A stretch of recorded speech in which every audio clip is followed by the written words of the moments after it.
Coucou les amis, c'est Elodie, j'espère que vous allez bien.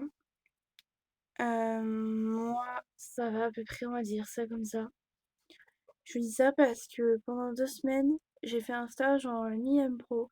Donc IMPRO, c'est Institut médico-professionnel. C'est un établissement qui accueille les jeunes en situation de handicap, bien entendu. Ils aident les jeunes à rentrer dans le monde du travail et si ces jeunes ne sont pas capables de rentrer dans le monde du travail, ils les mettent dans des établissements exprès, donc ESAT, ou alors d'autres types d'établissements protégés. Moi, je suis pas prête à cette idée. En réunion, on m'a balancé beaucoup mes difficultés.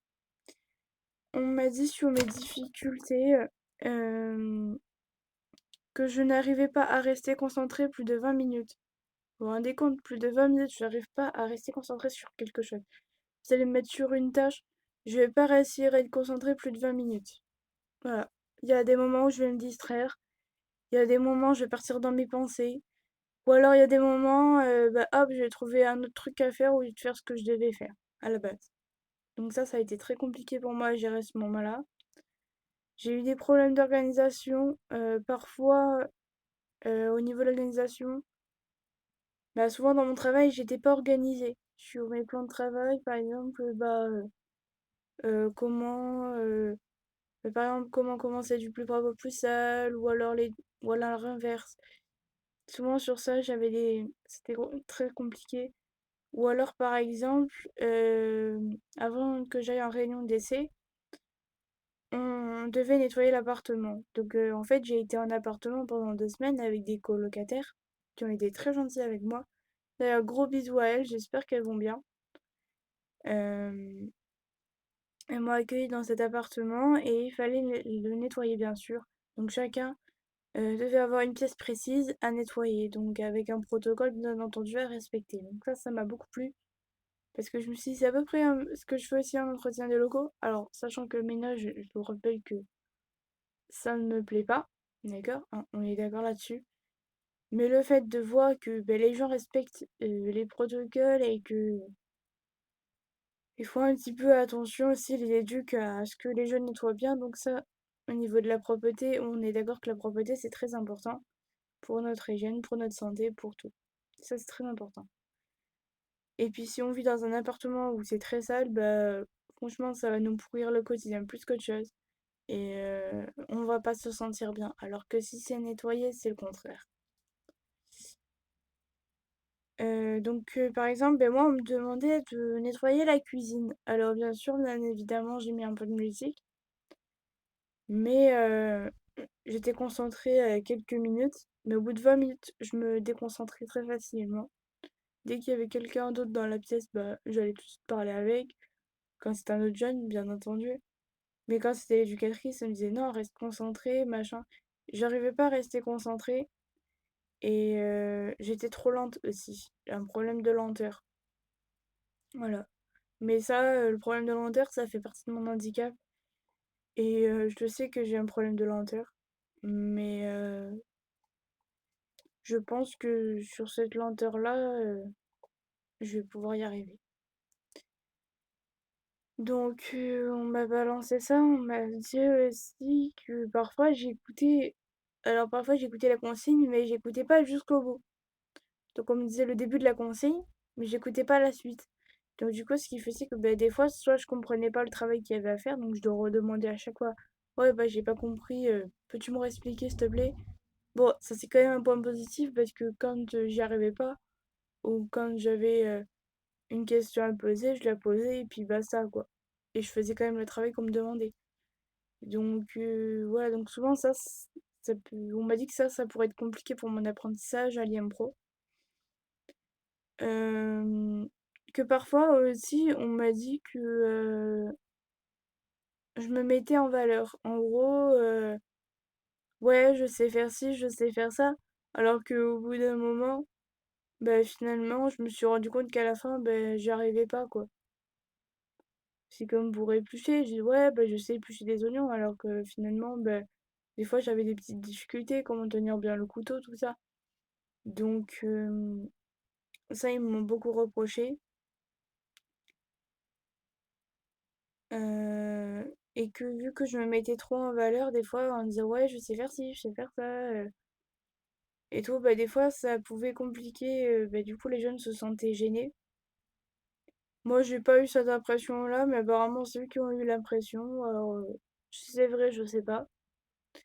Mais j'ai ressenti que, en fait, les jeunes étaient vraiment très gênés par rapport à ça et que ça pouvait être compliqué pour leur apprentissage et le mien. Donc, c'est pour ça qu'ils se doutaient vraiment de savoir, se posaient vraiment la question, est-ce que j'allais pas être plutôt en ESAT qu'en IMPRO.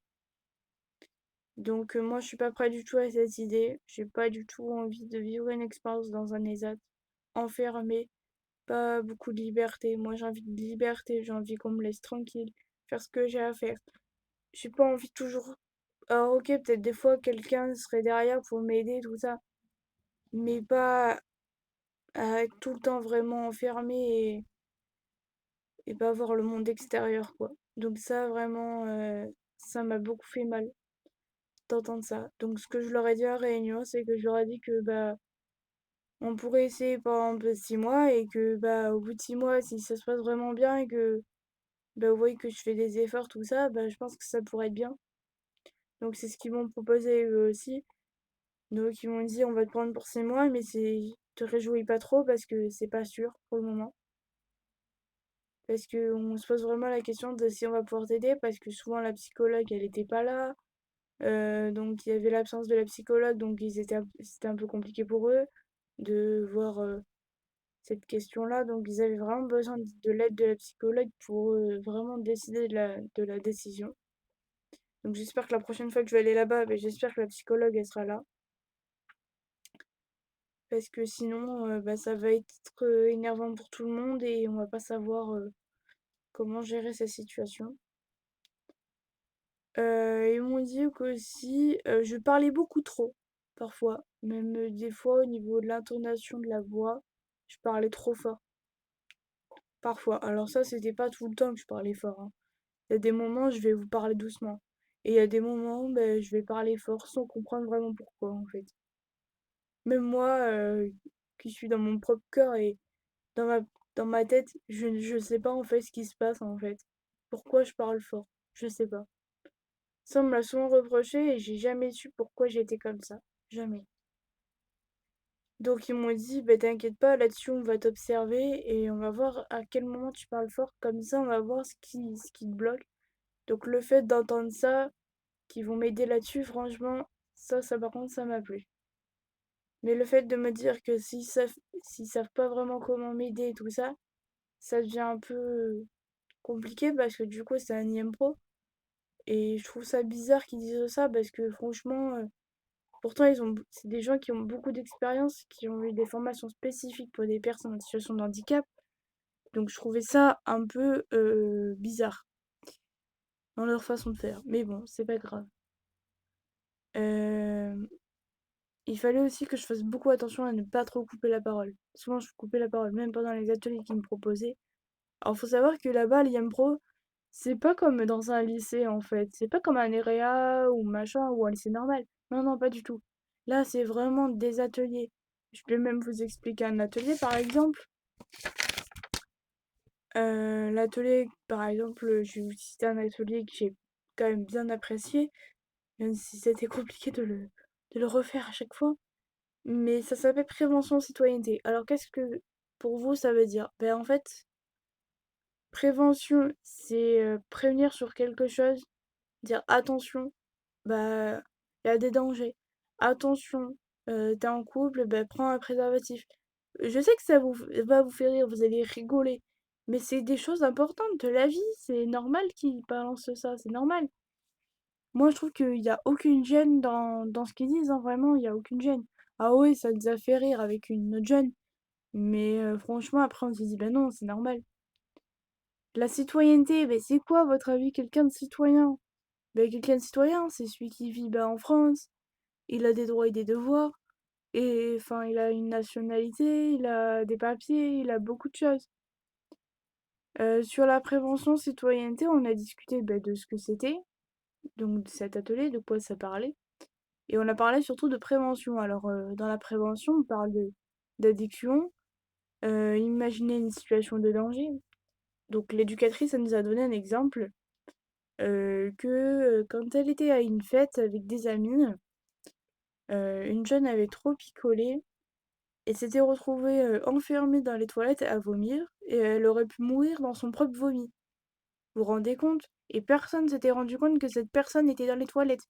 Pour vous dire vraiment la situation de danger là. Là, elle aurait pu mourir et ça aurait pu être grave parce que du coup, c'est mise en situation de personne en danger, donc ça, c'est très grave.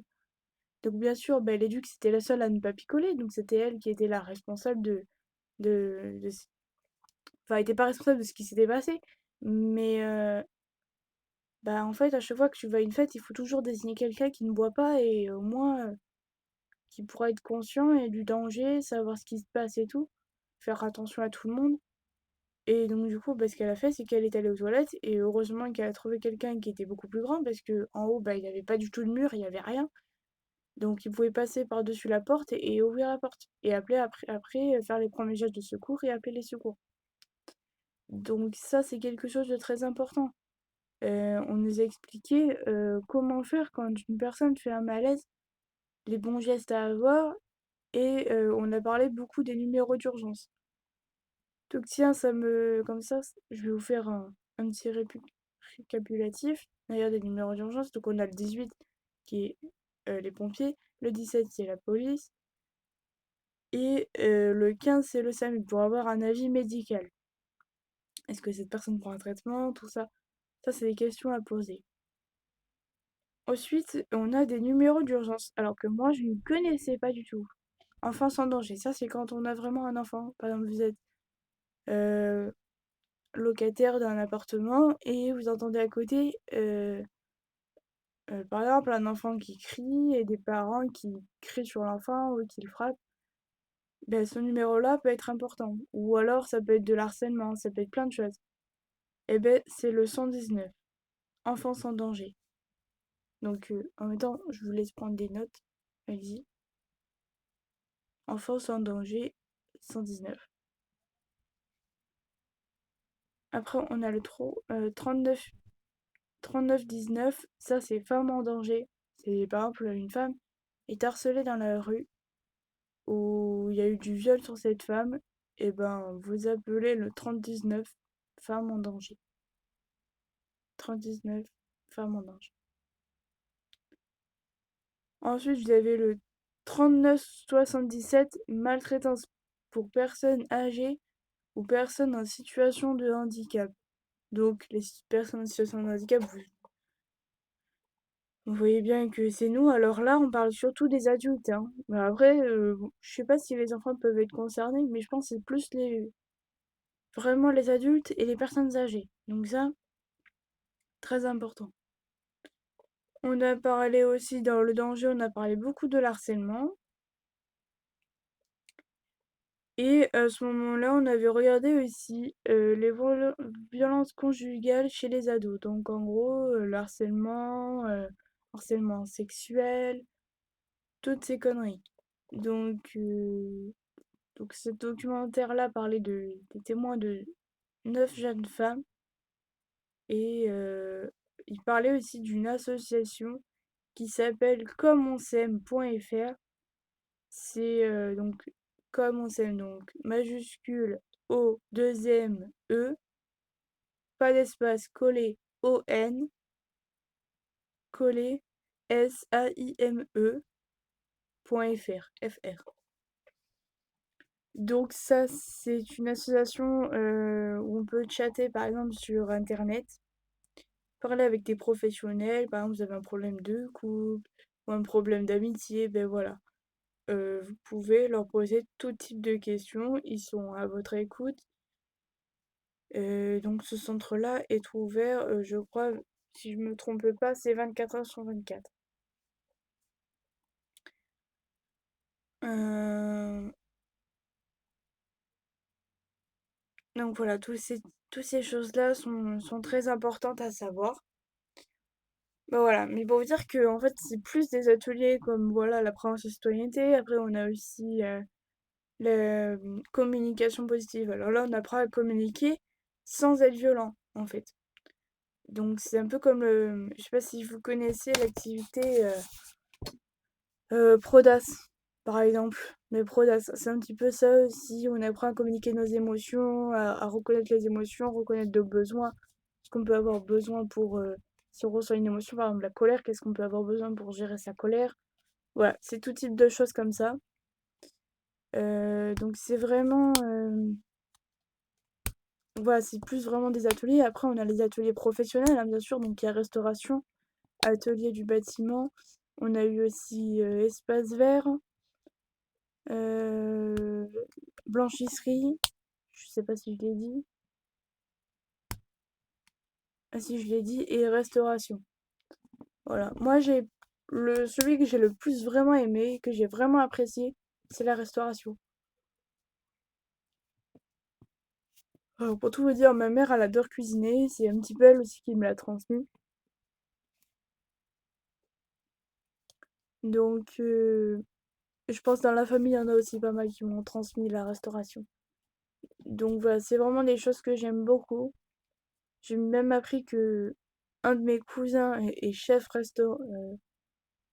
dans un restaurant. Il est même propre chef, hein. C'est lui le chef de l'équipe. Et franchement, c'est incroyable, quoi. Je me dis, mon cousin, il est comme ça et moi, j'ai envie de rentrer dans la restauration. Waouh! Il y a un truc, voilà. Sachant que je reste quand même sur l'idée que je veux travailler toujours dans l'aide à la personne. Voilà. Donc ça, c'est très important. Donc voilà, donc c'est plus des ateliers qui sont organisés toute la journée. Alors ils font des ateliers aussi sportifs, hein, ils font beaucoup d'ateliers, mais ils travaillent aussi beaucoup dans les appartements, apprendre bah, la vie quotidienne dans un appartement, apprendre l'autonomie. Ils apprennent par exemple à comment préparer un repas, avoir des repas équilibrés. Ils apprennent à comment gérer leur temps libre, comment gérer une sortie. Par exemple, tu veux aller au restaurant, ben, euh, gérer ton temps au restaurant, gérer du coup ton budget. T'apprennes aussi ça. Ça vraiment, j'ai beaucoup aimé apprendre à gérer son budget. Je trouve que c'était quelque chose qui était important pour moi. Et ça, c'était vraiment important. Donc j'ai vraiment bien aimé ces choses-là. Voilà. Soi-disant, par contre, dans la réunion, ce qui m'a beaucoup, ce qui m'a beaucoup touchée, tout ça, c'était le caractère de ma mère. À un moment donné, ma mère s'est mise à pleurer. Alors, vous allez me dire pourquoi. Je suis sûre, vous allez me poser la question. Ma mère s'est sentie jugée par rapport à sa question d'éducation. Vous vous rendez compte? Sa question d'éducation. Hmm. Oui, d'accord. Ils l'ont remis en cause donc ce qui était remis en cause, c'est par rapport à l'éduc de l'ASE. Elle a remis en question l'espace d'autonomie. D'accord? Que ma mère me coiffait, que ma mère me réveillait, que ma mère ceci, que ma mère cela. Alors je pense qu'elle a voulu faire ça pour nous aider, pour nous faire comprendre vraiment ce qui se passait. On en a discuté dans son bureau déjà. Ça a été réglé le problème. Ma mère maintenant me laisse vivre complètement en autonomie. Je gère complètement mes temps libres. Je gère complètement mes temps de vie. Enfin, mes temps de, par exemple, bah, de ce que je veux faire, tout ça. Comme là, vous faire une vidéo. Je gère mes temps moi-même. Je fais les choses moi-même. Et ils ne veulent pas me remettre avec ma mère parce que ça pourrait être compliqué à l'idée que chez ma mère, je me repose complètement sur elle. Mais attends, mais vous vous rendez compte qu'ils me disent ça? Non mais attends, vous vous rendez compte? Alors que je fais la guerre avec ma mère, je dis mais non, maman, je suis capable de faire ci, je suis capable de faire ça. Mais vous vous rendez compte? Mais vraiment? Alors que ma mère, elle fait tout pour que je sois autonome, même des fois, elle me gueule dessus pour me demander les choses. Mais attends, mais vous vous rendez compte de dire ça? C'est cruel de dire ça en fait. Donc c'était limite à ce que me dise placement. Donc moi, ce que j'ai fait, c'est que j'ai fait une lettre. Même cette lettre, je pourrais même vous la lire, si vous le souhaitez. Alors en fait, je dois faire une lettre parce que là, on va renouveler un contrat jeune majeur. Sauf que dans ce contrat jeune majeur, j'ai demandé à ne plus être en famille d'accueil. Donc bien sûr, c'est dans cette pochette, que je vais vous montrer la lettre, que j'ai faite moi-même. Et je trouve ça complètement bien ce que j'ai fait. Donc on appelle ça une lettre de motivation, d'accord? Donc d'abord je laisse mon éducatrice corriger et ensuite je vais la taper à l'ordinateur. Donc je vous la lis. Donc celle-là c'est pour Julie Carillou, à DGASP, Pôle aide sociale à l'enfance, à la cité administrative de Périgueux, au bâtiment D. Objet. Demande d'arrêt placement familial. Madame, je suis Elodie Artaud, j'ai 18 ans, je suis majeure. Donc en fait, ça sera plus pour la chef de service que pour, euh, que pour l'éduc. Donc je suis Elodie Artaud, j'ai 18 ans, je suis majeure. Je souhaiterais continuer un contrat jeune majeur sans le placement familial. Le contrat jeune majeur me permettrait d'avoir des aides financières et pour m'accompagner dans mon projet professionnel. Donc en gros, m'accompagner à Pro, dans mes difficultés, voilà. Tout en étant suivi par la même éducatrice, Julie. Et je voudrais arrêter le placement familial car aujourd'hui je me sens dans la capacité à être autonome. Donc en gros, malgré mon handicap, j'arrive quand même toute fait à rentrer dans l'autonomie, dans les gestes quotidiens, dans les gestes de la vie quotidienne, tout en être accompagnée par l'IM-Pro Jean Leclerc de Sarlat. Voilà, qui se situe à Sarlat, donc à la Canida. Et aussi de pouvoir revivre avec ma mère tout en étant accompagnée. Donc, franchement, je pense que c'est vraiment une très bonne lettre. Donc, là, je vous les ai décapités. Maintenant, je vais vous la relire, mais le vrai texte. Je suis Elodie Artaud, j'ai 18 ans, je suis majeure. Je souhaiterais continuer un contrat jeune majeur sans le placement familial. Le contrat jeune majeur me permettrait d'avoir des aides financières et pour m'accompagner dans mon projet professionnel. Et je voudrais arrêter le placement familial car aujourd'hui je me sens dans la capacité à être autonome et de pouvoir revivre avec ma mère tout en étant accompagnée par l'IM-Pro Jean Leclerc situé à Sarlat-la-Canéda. Merci de votre compréhension. Cordialement, Elodie Artaud. Voilà. Donc cette lettre-là va passer au contrat jeune majeur. Donc la chef de service va me recevoir avec cette lettre. Et là, je vais dire les choses claires. Dans cette lettre, je pense que c'est assez clair quand même. On comprend pourquoi je veux continuer le contrat jeune majeur. Et on comprend pourquoi je veux revivre avec ma mère. Sauf que ce qu'il y a, c'est que ces gens-là qui ne me connaissent très peu, donc ils m'ont connu que un an là pour le moment, parce que le service jeune majeur, j'ai 18 ans, j'ai tout juste 18 ans, donc ça fait qu'un an que je suis dans ce service. Mais ils ne connaissent pas ma vraie situation. Pourquoi j'ai été vraiment placée, pour de vrai. Qu'est-ce qui a fait que j'ai vécu dans mon placement. Voilà. Tout ça, ils ne le connaissent pas. Donc, je pense que cette lettre-là va du coup me permettre de pouvoir m'aider justement à ce problème. Voilà. Donc en tout cas, moi ce que j'ai pas aimé, c'est que mon éducatrice remette ça sur le doigt, que soi-disant ma mère serait pas capable de s'occuper de moi. Mais attendez, mais vous vous rendez compte? Qu'on dise ça? Mais franchement, de quel droit? Alors que ma mère elle a tout à fait les capacités de s'occuper de moi. Moi j'ai toutes les capacités de m'occuper de moi-même, de prendre soin de moi, de faire attention à moi. Même aujourd'hui, regardez, je suis maquillée, je fais attention à moi, je fais attention à ce que je mange, je fais attention à plein de choses, et maintenant on ose me remettre ça sur le tas. Mais attends, mais on va où là? Donc ça m'a vraiment énervée. Je me suis vraiment sentie mal devant ma mère. Donc je trouve ça vraiment injuste et c'est juste cruel. Donc voilà pour cette vidéo. Ça, c'était vraiment la présentation de mon handicap et en même temps de la présentation de ce que j'ai vécu et ce qui m'a blessée. S'il vous plaît, si cette vidéo vous a vraiment plu, je vous demande s'il vous plaît juste de mettre un pouce, de la liker, de faire tout ce que vous voulez avec cette vidéo, sauf de la remixer bien sûr, et de la partager à un maximum de personnes s'il vous plaît. C'est très très très très important pour moi. pour ma mère aussi. Montrer que finalement, à ma mère, la vie n'est pas cruelle et que les gens ne peuvent pas être cruels. Donc, s'il vous plaît, communiquez avec moi, s'il vous plaît, ça me ferait vraiment plaisir, mais vraiment, vraiment, les gens, vraiment. Allez, sur ce, je vous aime.